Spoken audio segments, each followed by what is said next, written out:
messieurs, bonsoir, bienvenue à cette grande édition d'information sur la télévision Labari et bonne rupture de jeunes.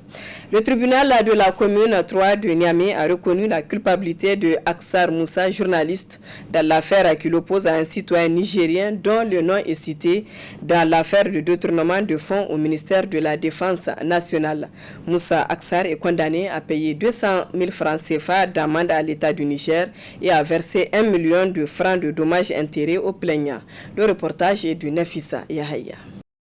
Le directeur de publication du journal L'événement et président de la cellule Norbert Zongo Sinozo, Moussa Aksar est poursuivi pour diffamation à la suite de son enquête sur les malversations financières au ministère nigérien de la Défense qui a révélé un détournement de 71,8 milliards de francs CFA.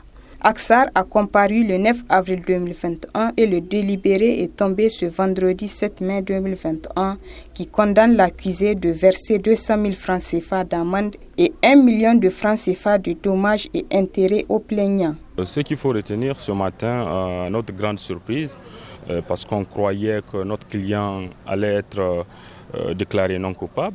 Mais malheureusement, ce matin, quand le tribunal vidait sa saisine, a reconnu la culpabilité de notre client et il l'a déclaré coupable pour ces faits, et avec une peine d'amende de 200 000 francs CFA, également une condamnation en dommages et intérêts au profit du plaignant d'un montant d'1 million de francs CFA.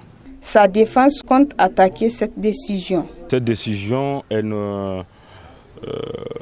pour nous, elle ne rend pas service au droit et également pour ces faits, nous sommes tenus d'interjeter appel dans cette affaire pour qu'on puisse en débattre devant la cour d'appel et pour que le droit soit dit. Et donc d'ores et déjà, moi je vous dis que nous allons interjeter appel contre cette décision pour qu'on puisse faire le débat devant la cour d'appel. Pour rappel, l'enquête du journaliste d'investigation a été publiée dans le cadre du projet d'enquête internationale dénommé FinCEN des Fields, condamné par le Consortium international de journalistes d'investigation. Basé à Washington, ce consortium nominé pour le prix Nobel de la paix 2021 réunit 90 pays du monde, dont près de 20 pays africains. Ce matin, les étudiants de l'université Abdou Moumouni de Niamey ont bloqué les accès au premier point de Niamey. Ces étudiants réclament des meilleures conditions de vie et d'études. Le reportage est de Assama Oseidou et Ibrahim Abdou. Tôt ce vendredi matin, les étudiants de l'université Abdou Moumouni de Niamey étaient sortis barricader les rues de l'université. Les cours sont désertés, des pneus brûlés dans les rues, et cela dans le seul but de revendiquer leurs droits, notamment le paiement des bourses et l'amélioration des conditions d'études. Nous avons utilisé en fait toutes les formes et couleurs des démarches que l'on pourrait imaginer par l'esprit. On a été très responsables d'abord dans les temps. Nous avons raisonné avec l'autorité, on a échangé, on a interpellé, on a dit nos besoins, nous avons fait un cri de cœur par-ci et par-là. S'il faut même retourner en arrière un mois, nous avons fait la même sortie, la même forme de sortie. Malheureusement, à la suite, il y a eu des engagements qui ont été pris, malheureusement non respectés. Du point de vue académique, je dis bien que l'université est devenue aujourd'hui un camp de concentration. Camp de concentration, non pas pour ternir l'image de l'université, mais parce que la vérité, quel que soit le niveau où on va essayer de la cacher, elle reste et demeure vérité. À l'université à Roumouni, aujourd'hui, je vous avoue que nous sommes près de 30 000 étudiants. Les 30 000 étudiants là, à l'heure où nous vous parlons, la façon dont ils sont éparpillés dans les facultés et les salles dans lesquelles ils étudient, c'est inconcevable et inimaginable à l'esprit. Rien que cette année, nous avons reçu près de 5 000 étudiants. Tellement il n'y a pas de place, on s'était vu obligé de les amener de l'autre côté du palais de 29 juillet pour qu'ils puissent effectivement prendre les cours. Un endroit qui a été conçu pour des activités plutôt récréatives est transformé aujourd'hui en salle de cours. Nous avons compris, nous avons accepté, nous avons même réussi à être lâches à un moment donné. Parce que j'entends par lâcheté le fait de reculer devant ses droits. Parce qu'un droit, comme l'avaient dit certains théoriciens, le droit c'est quelque chose qui ne se négocie pas, ça s'arrache. Du point de vue social, s'il faut revenir, la bourse, l'aide sociale on n'en parle pas. La bourse la première tranche de bourse, je vous assure, la première tranche n'a pas encore été payée. Regardez, aujourd'hui, nous sommes en mois de mai. Cela signifie que, d'une certaine manière, on a au moins 6 mois d'arriéré de vous. Et s'il faut prendre globalement les problèmes de l'université, il y a des problèmes qui sont d'ordre surtout infrastructurel et des problèmes d'ordre conjoncturel. Pour sauver l'année académique 2020-2021, ces étudiants appellent le gouvernement à trouver des solutions aux revendications du l'UNUN. Je tiens à dire aux autorités que d'abord, l'éducation est un droit naturel, inaliénable, indéductible, irréfutable et que l'on ne peut jamais refuser à un individu dans un état de droit. Je tiens également à leur dire que le fait de vivre en bonne santé dans un endroit propice est encore un droit que réclame un citoyen dans un état de droit et que l'État a l'obligation de le respecter. Je tiens également à leur dire que la bourse est un droit inscrit, écrit, noir sur blanc, dans les grands textes de la République, à savoir la Constitution. Je tiens à leur dire que l'État n'est pas, comme l'avait dit Alexander, le lieu de la criminalité organisée. L'État est le lieu où il faut veiller à la protection, à la sécurisation et au bien commun. En cas de non-satisfaction, ces étudiants disent ne pas baisser les bras et rendre le gouvernement seul et unique responsable de tout ce qui adviendra.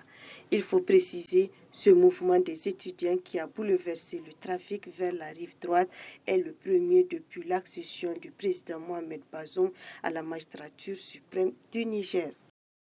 La coalition de la société civile pour la dépénalisation du VIH au Niger a organisé ce matin à Africa Hall un atelier. Ce dernier porte sur la validation de l'étude sur l'évaluation d'impact de l'application de la législation pénalisant la transmission, l'exposition et la non-divulgation du VIH sur la riposte nationale au VIH. Le compte rendu. Une riposte efficace au VIH implique nécessairement un environnement juridique favorable.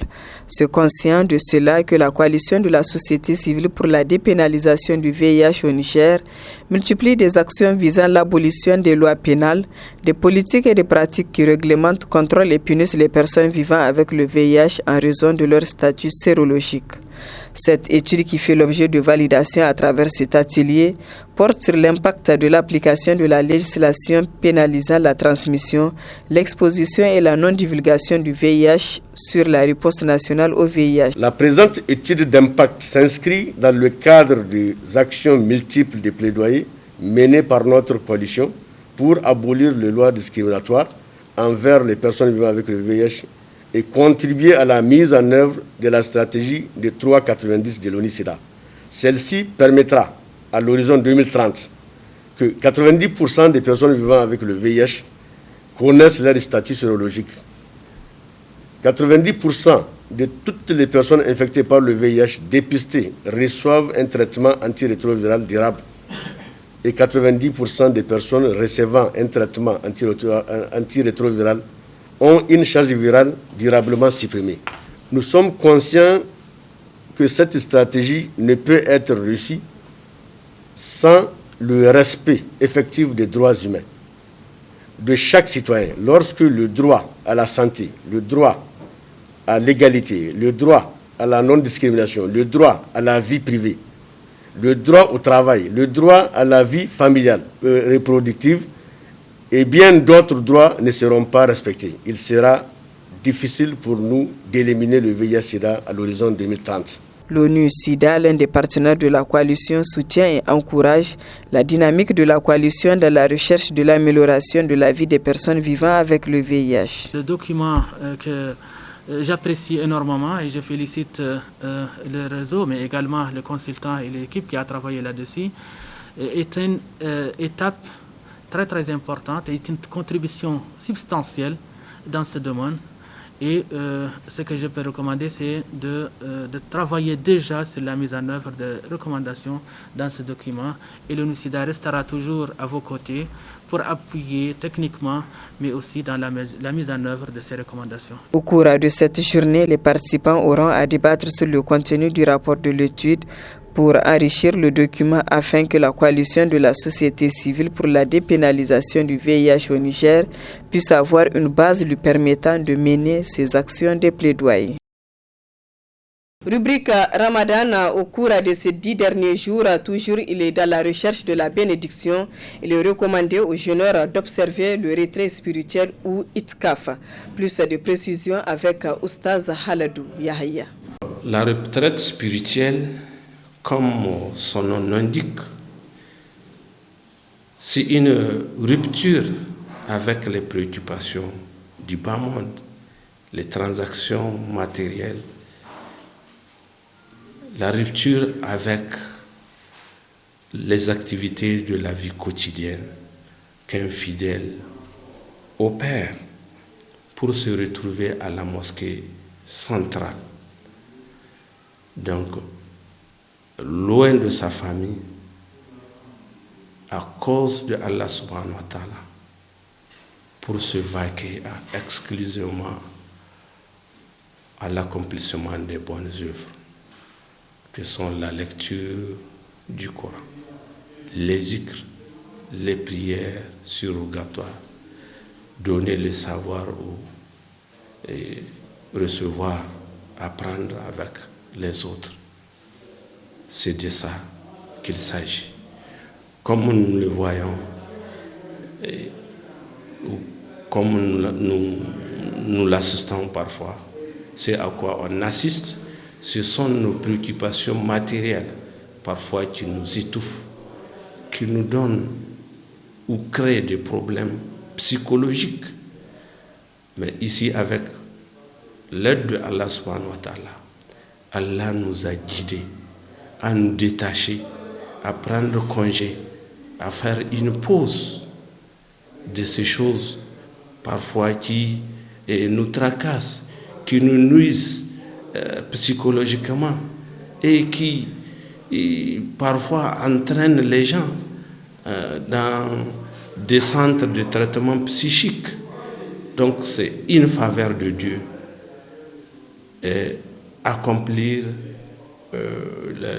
l'itikaf, c'est quelque chose de très important, tant en dehors des récompenses que Allah subhanahu wa ta'ala a alloué à cela. Le prophète Mohammed sallallahu alayhi wa sallam le faisait, ses compagnons le faisaient. Essayons, il y a beaucoup de bénédictions et il y a beaucoup de guidance dedans. À l'instar des pays du monde musulman, les musulmans du Niger ont célébré ce jour à la journée de Koudous, cérémonie célébrée à la grande mosquée de Niamey après la prière de vendredi. Le compte-rendu de Ismaël Moumouni et Abdel Nasser Seydou. Célébrée chaque dernier vendredi du mois béni de Ramadan, la journée de Koudous est initiée par un dignitaire iranien depuis 1979.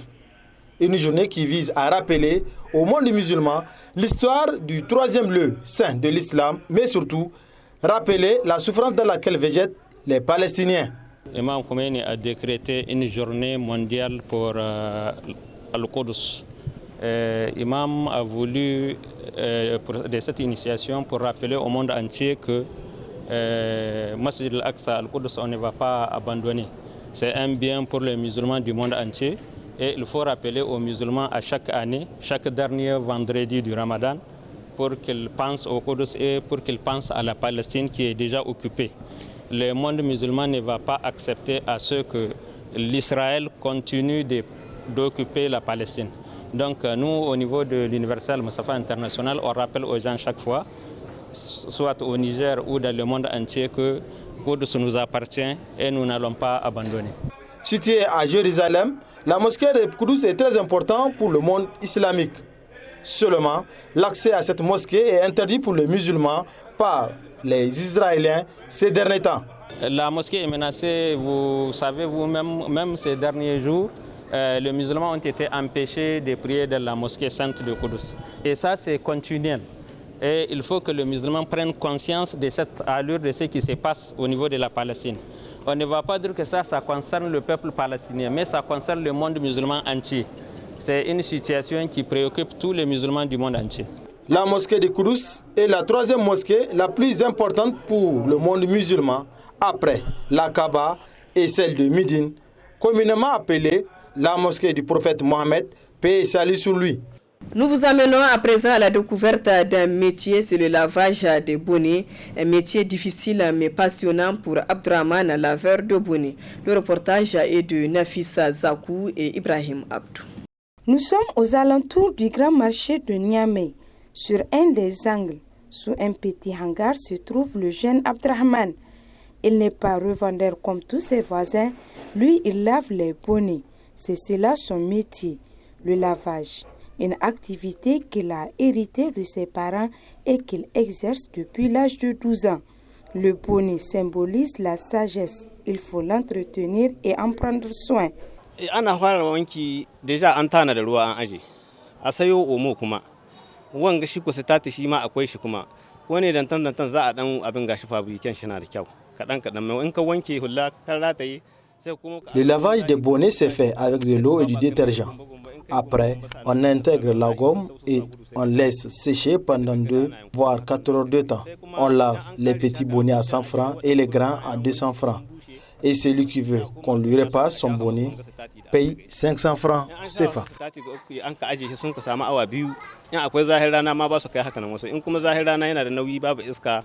tare ga baki ɗaya suna samun awa 4 awa 5 duka ga baki ɗaya. To wankin hulla da dala 40 na ana yi. Akwai dan karami leje kamar wanga.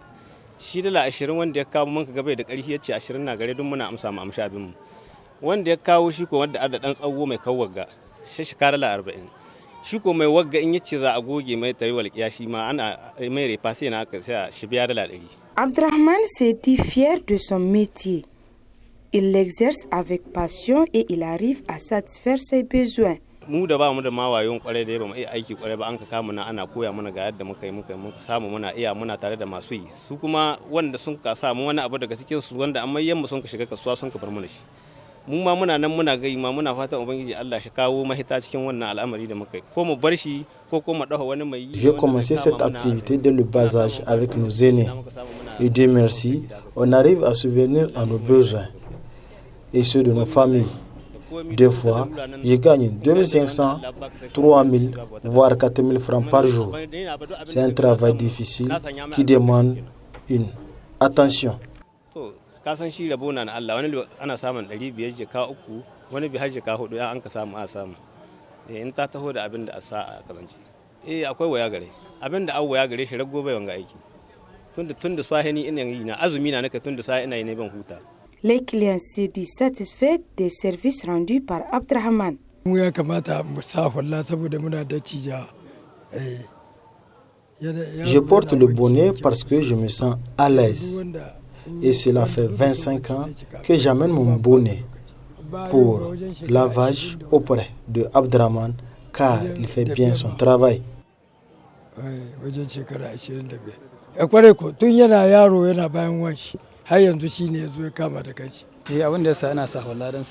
Je porte le bonnet car la religion l'autorise et quand ça devient sale, je l'amène chez Abdourahmane pour qu'il le lave. Je lui donne 150 voire 200 francs. Je suis satisfait de son travail. Alors, comme dit un adage, il n'y a pas de sot métier. C'est pourquoi le jeune Abdourahmane doit être soutenu et encouragé par les bonnes volontés. Voilà, mesdames, messieurs, ici prend fin ce journal. Merci à vous de l'avoir suivi et excellente soirée en compagnie du programme de la télévision La Bari.